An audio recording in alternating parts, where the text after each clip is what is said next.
नमस्तेऽस्तु महामाये श्रीपीठे सुरपूजिते शङ्खचक्रगदाहस्ते महालक्ष्मी नमोऽस्तुते। नमस्ते गरुडारूढे डोलासुरभयङ्करी सर्वपापहरे देवी महालक्ष्मी नमोऽस्तुते।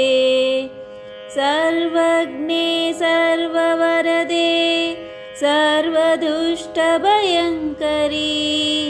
सर्वदुःखहरे देवी महालक्ष्मी नमोऽस्तुते।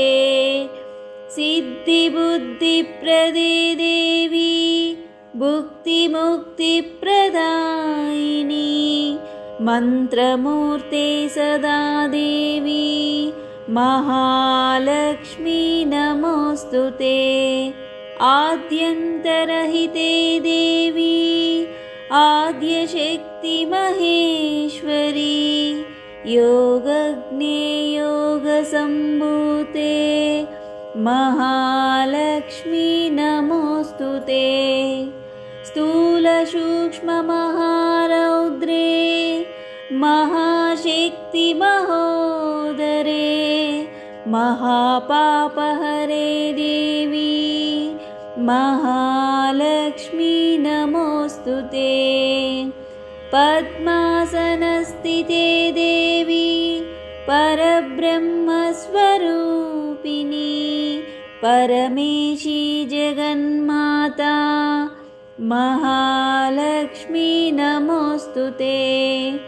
श्वेताम्बरधरे देवी नानालङ्कारभूषिते जगत्स्थिते जगन्माता महालक्ष्मी नमोऽस्तुते। महालक्ष्माष्टकस्तोत्रं यः पठेत् भक्तिमान् नरः सर्वसिद्धिमवाप्नोति राज्यं प्राप्नोति सर्वदा। एककाले पठेत् नित्यं महापापविनाशनं द्विकालः यः पठेत् नित्यं धनधान्यसमन्वितः त्रिकालः यः पठेत् नित्यं महाशत्रुविनाशनं महालक्ष्मीर्भवेत् नित्यं प्रसन्नवरदां शुभाम्। इति इन्द्रकृतं महालक्ष्माष्टकं सम्पूर्णम्।